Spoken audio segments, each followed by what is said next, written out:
Hello everyone, welcome to Indian Judicial Service. This video is the ninth part of top 150 MCQ of the Specific Relief Act 1963. And if you are not watched the previous video, all the link of previous videos are available in our description box. Please go and join this video. And I request you please like and share our videos. So without wasting our time, let's get started. Question number 106. In previous video we discussed till question number 105. Now we are going to discussing here 106. The dismissal of the suit of the plaintiff seeking injunction by virtue of section 40 of the Specific Relief Act 1963.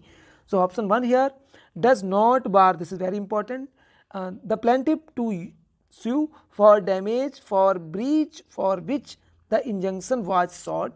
So this statement is absolutely wrong here according to section 40 subsection 3. Now option B, the plaintiff can sue for damage for the breach for which injunction was sought only with the permission of court. And last option C here, the bar, this is very important word, bar the plaintiff to sue for damage for the breach for which injunction was sought. So answer of this question is clearly here option C. Now question number 107.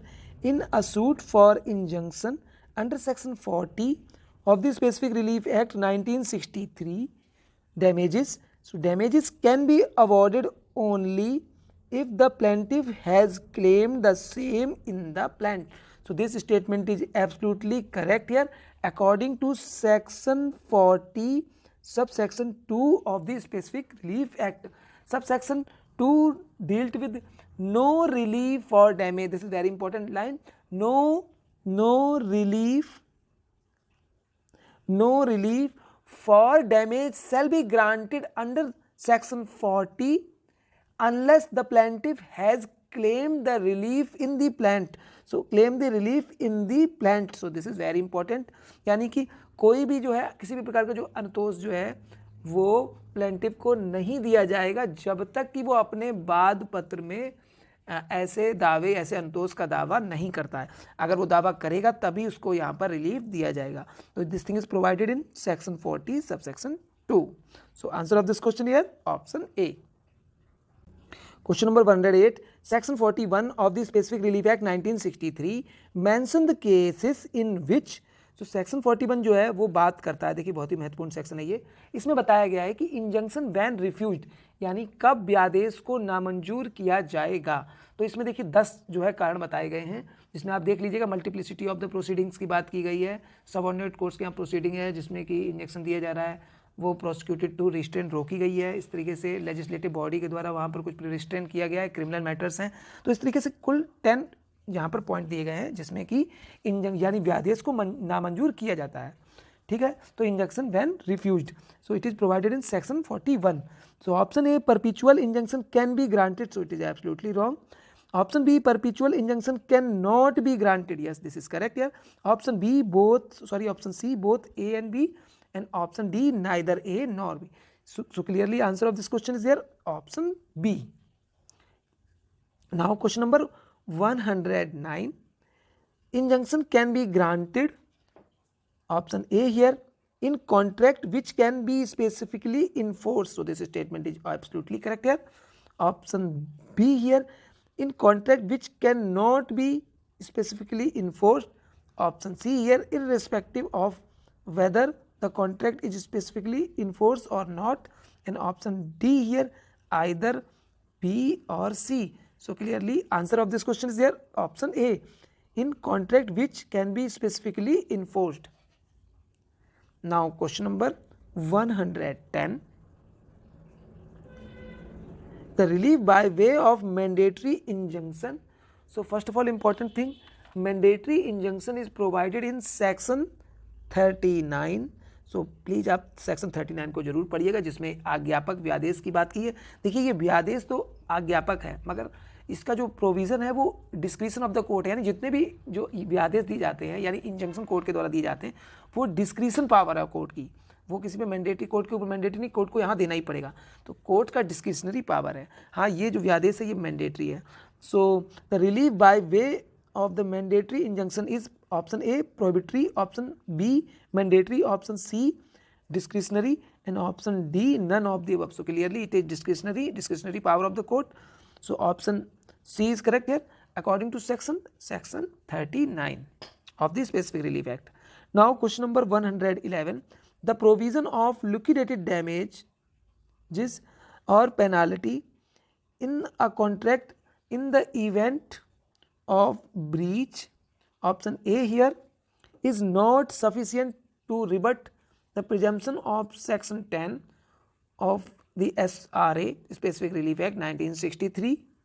Option B here is sufficient to rebut the presumption under section 10 of the Specific Relief Act. Option C here, liquidated damage is not a subject under Specific Relief Act, and option D here, none of the above. So in this question, the provision of liquidated damages or penalty in a contract in the event of breach is not sufficient, this is very important, but to rebut the presumption under section 10 of the Specific Relief Act. So answer of this question here clearly option A. Now question number 112, mere the possession of title is, option A here, enough to maintain an action under section 5 of Specific Relief Act. So this option is absolutely correct here, and section 5 related to the recovery of specific immovable property. So answer, and mere possession is sufficient for this. So answer of this question is here option A. Now question number 113, a contract made by a trustee, this is very important word for this question, this is another very important, excess of his power or breach or in breach of trust, may be enforced, may not be enforced, cannot be specifically enforced, and option D here, can be specifically enforced. So देखिए यहाँ पर ये जो question है ये clearly related है यहाँ पर सेक्शन 10 से। सेक्शन 10 जो है वो कहता है कि यहाँ पर सभी संविधाएं जो हैं वो इन्फोर्स कराई जा सकती हैं, यानी कि specific performance in respect of contract, तो जितने भी संविधाएं हैं वो सभी इन्फोर्स कराई जा सकती है न्यायालय के द्वारा, सिवाय कुछ उपबंधों के रहते हुए। तो यहाँ पर जो प्रोविज़न दिए हैं जिनके जहाँ पर स्पेसिफिकली इन्फोर्समेंट ऑफ कॉन्ट्रैक्ट नहीं कराया जा सकता है, तो स्पेशली सेक्शन है सेक्शन 11 सब सेक्शन 2। देखिए सेक्शन 11 सब सेक्शन 2 है, वही हमारे क्वेश्चन का आंसर भी यही मिल जाता है। यानी यहाँ पर बताया गया है कि कॉन्ट्रैक्ट मेड बाय ट्रस्टी, यानी जो जहाँ पे ट्रस्टी है उसके द्वारा कोई कॉन्ट्रैक्ट किया गया और वहाँ पर वो अपनी पावर से अधिक वहाँ पर यूज़ करता है, एक्सेस ऑफ पावर, यानी अपनी जो लिमिट है उसके बाहर जाकर वो काम करता है, या ब्रीच ऑफ ट्रस्ट कर रहा है, तो ऐसी परिस्थिति में जो है स्पेसिफिकली इन्फोर्स जो है यहाँ पर कॉन्ट्रैक्ट नहीं कराया जा सकता है। बाकी यहाँ पे सेक्शन 10 में सेक्शन 14 और सेक्शन जो है 16 है, यहाँ पर भी स्पेसिफिकली इन्फोर्समेंट ऑफ कॉन्ट्रैक्ट नहीं हो सकता है। So answer of this question is here can not be specifically enforce. So answer here option C. It is related to the contract made by trustee in excess of his power or breach of trust, and it cannot be specifically enforced. Question number 114. How the preventive relief is granted under Specific Relief Act 1963 by the court.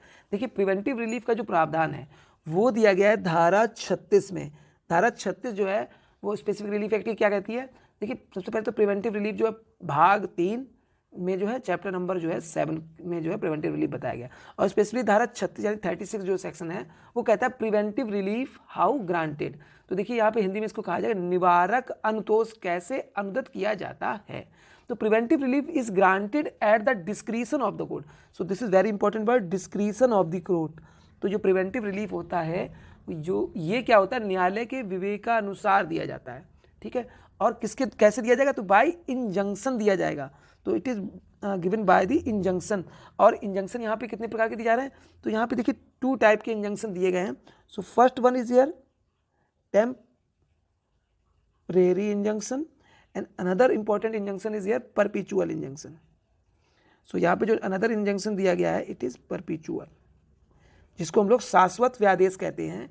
यानी यहाँ पर जो अंदर दिया जाएगा वो अस्थायी व्यादेश जिसको हम टेम्परेरी कहेंगे, और ये शाश्वत व्यादेश यानी परपेचुअल इंजंक्शन के द्वारा यहाँ पर रिलीफ दी जाएगी। और किस तरह की रिलीफ होगी? प्रिवेंटिव रिलीफ कही जाएगी। तो ठीक है, option A here at the discretion of the court by perpetual injunction. So this statement is correct here. And option B at the discretion of the court by injunction temporary. So both statements are correct here. So answer of this question is here option C. Both A and B are correct, and this thing is provided in clearly section 36. Now question number 115. The Specific Relief Act 1963 extend to, यानी जो विधिनिष्ठ अंतोष अधिनियम 1963 है, इसका विस्तार कहाँ तक है? तो पहले देख लेते हैं. The whole of India except union territory of Jammu and Kashmir. Option B here whole of the India, and option C here only to capital city of the states, and option D here whole of the India except the union territory. So clearly answer of this question is here option B whole of the India. देखिए जब से जो है यहाँ पर जम्मू कश्मीर में राष्ट्रपति के आदेश के द्वारा जम्मू कश्मीर राज्य को अब यूनियन टेरिटरी बना दिया गया है, उसके बाद से ही जो है यहाँ पर सेक्शन जो है स्पेसिफिक रिलीफ एक्ट का सेक्शन 1 सब सेक्शन 2 जो है वो इस चीज़ की बात करता है. इसमें क्या किया गया, सीधा जो है ओमिट कर दिया गया जो प्रीवियस सेक्शन था उसमें क्लियर लिखा था whole of India except union territory, sorry except the Jammu and Kashmir, not UT. उसमें यूटी नहीं था, ये स्टेट था, तो ओमिट कर दिया गया सेक्शन. और ये किसके द्वारा किया है? तो act number, this is very important, please remember, it may be asked in previous exam, pre exam of specially.